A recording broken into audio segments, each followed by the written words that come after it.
दोस्तों, पैसा कमाना और उसे बचाना एक कला है। अक्सर हमने देखा है पैसों को लेकर लोगों के अंदर गलत अवधारणा रहती है।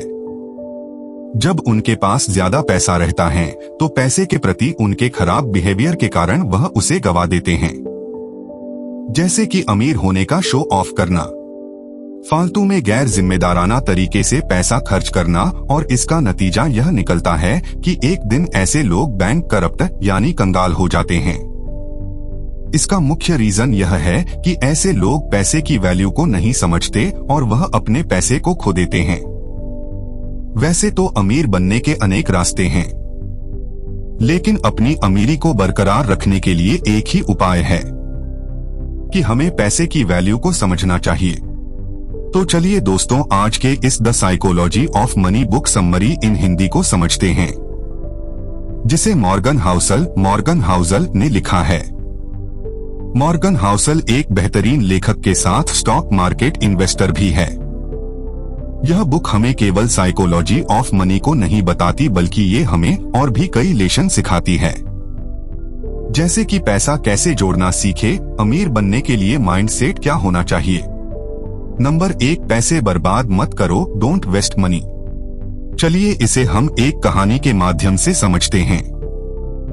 आर्थर मॉर्गन हाउसल अपने बुक में लिखते हैं, जब मैं एक होटल में काम किया करता था तो उन दिनों हमारे होटल में एक टेक्नोलॉजी एग्जीक्यूटिव आया करता था, जिसने अपने यंग एज में ही बहुत सारा पैसा और कंपनियां बना ली था। लेकिन वह पैसों की कदर नहीं करता। पैसे के प्रति उसका व्यवहार बहुत ही स्टूपिड था। वह हर समय अपने पास नोटों की बंडल लेकर घूमता और शराब के नशे में हमेशा धूत रहता और अपने अमीर होने का दिखावा करता। आर्थर मॉर्गन हाउसल आगे कहते हैं कि एक दिन उस इंसान ने कुछ ऐसा किया जिसके बारे में जानकर आप चौंक जाएंगे। दरअसल वह इंसान अपने दोस्तों को एक नोटों की गड्डी देकर कहता है कि इसे सोने के सिक्के में कन्वर्ट करके लाओ। उसके बाद वह अपने दोस्तों के साथ मिलकर उस सोने के सिक्के को समुद्र में फेंकते हैं और गेम खेलते हैं, कौन गोल्ड कॉइन्स कितना दूर फेंक पाता है। पैसों के साथ उसका यह व्यवहार उसे जल्द ही बैंक करप्ट बना देता है। आर्थर मॉर्गन हाउसल अपने बुक में एक दूसरी कहानी भी बताते हैं कि अमेरिका गांव का एक साधारण व्यक्ति जिसका नाम रोनाल्ड जेम्स था, जिसने 25 वर्षों तक गैस स्टेशन पर कारों की मरम्मत की, 17 वर्षों तक फर्श पर झाड़ू लगाया। लेकिन जब उस व्यक्ति की मौत 92 ईयर्स बाद हुई तो उसके चर्चे देश विदेश न्यूज चैनल और अखबारों में होने लगी, क्योंकि मरते समय उस साधारण सफाई कर्मी के पास 58 करोड़ की संपत्ति थी, जिसमें 43 करोड़ रुपए उसने चैरिटी में दान कर दिया था।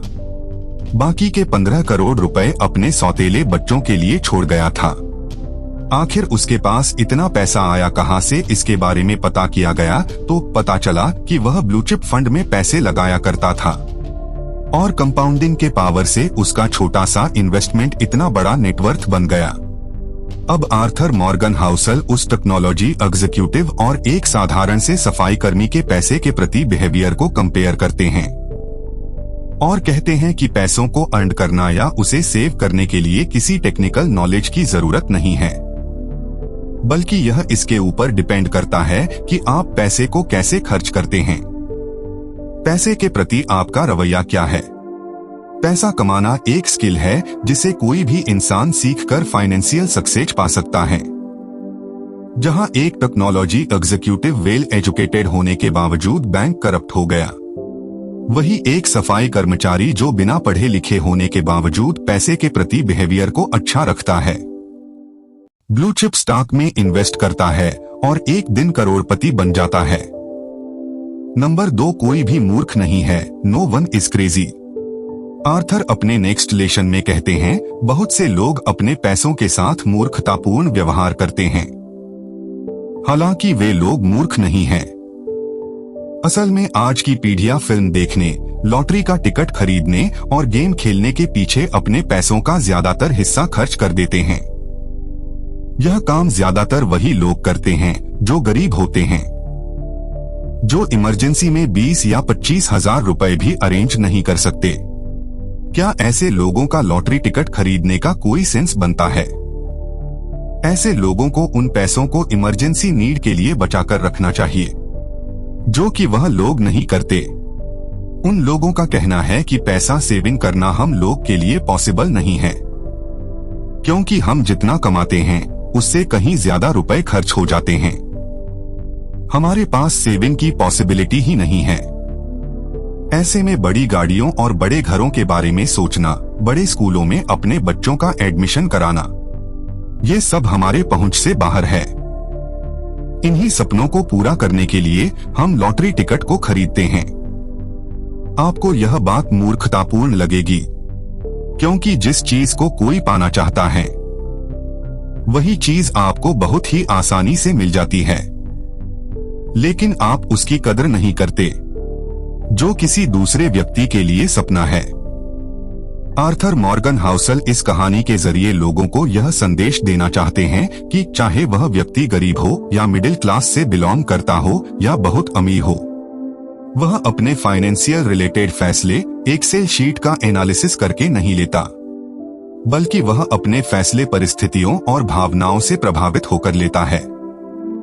ऐसा हो सकता है जो फैसले मैं लूं वह आपको मूर्खतापूर्ण लगे, या यह भी हो सकता है जो फैसले आप ले वह मुझे मूर्खतापूर्ण लगे।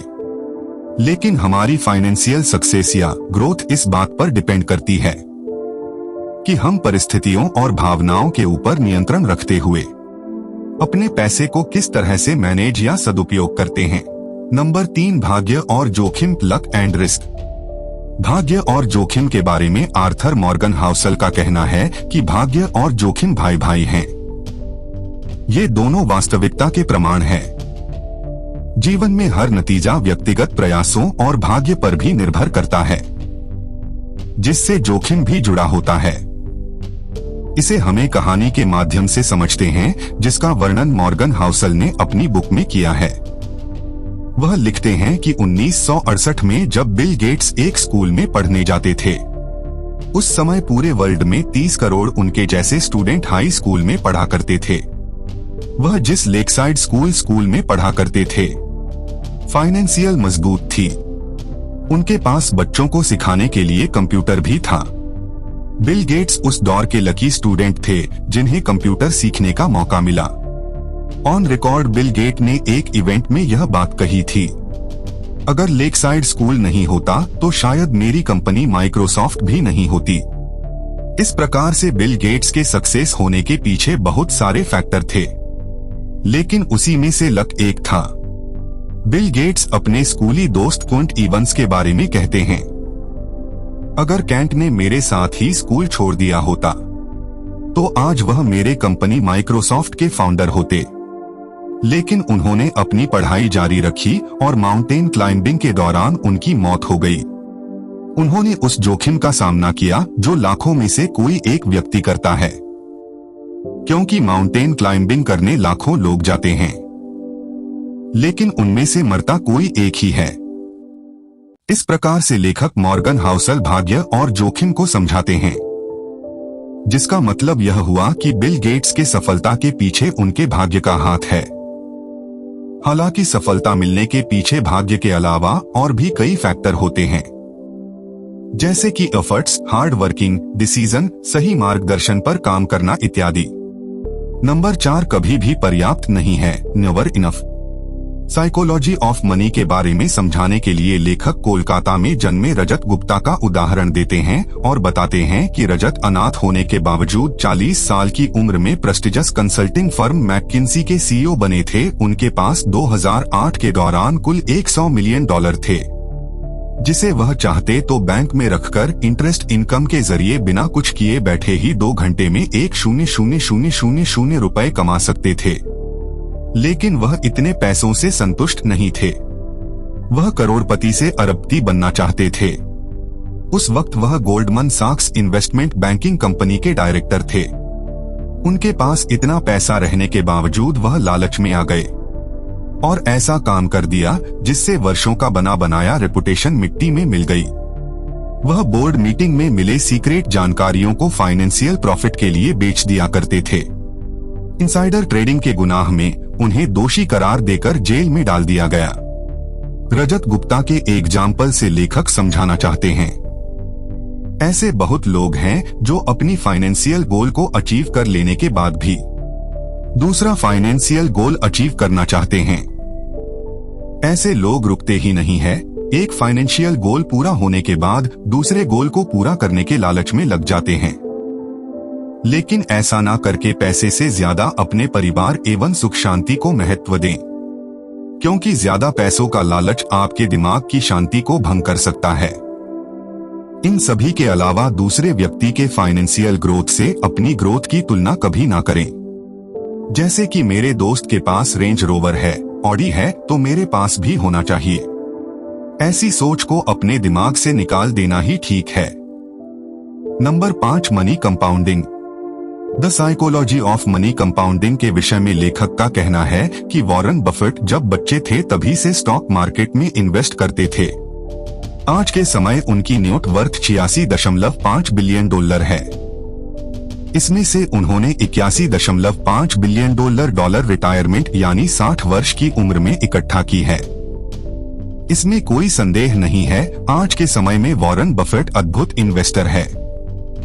लेकिन उनके जीवन से यह सीखने को मिलता है कि पैसा बनाने के लिए कंसिस्टेंटली इन्वेस्ट करते रहना चाहिए। यहाँ एक नॉर्मल इंसान 20 वर्ष की आयु में पढ़ाई करता है, वही वॉरेन बफेट उस समय $9.3 मिलियन के मालिक थे।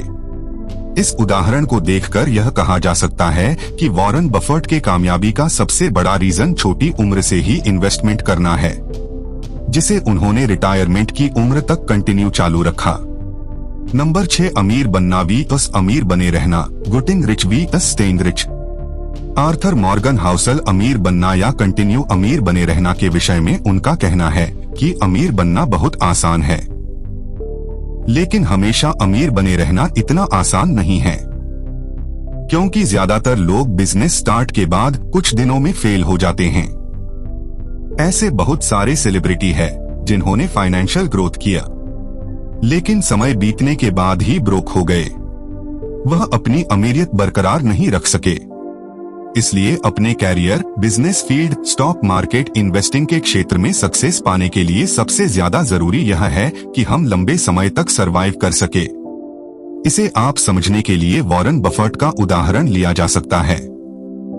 हम ऐसा इसलिए कह रहे हैं, वॉरेन बफेट के साथ ऐसे बहुत सारे इन्वेस्टर्स थे जिन्होंने स्टॉक मार्केट में इन्वेस्ट किया, लेकिन वॉरेन बफेट की तरह कामयाबी हासिल नहीं कर सके।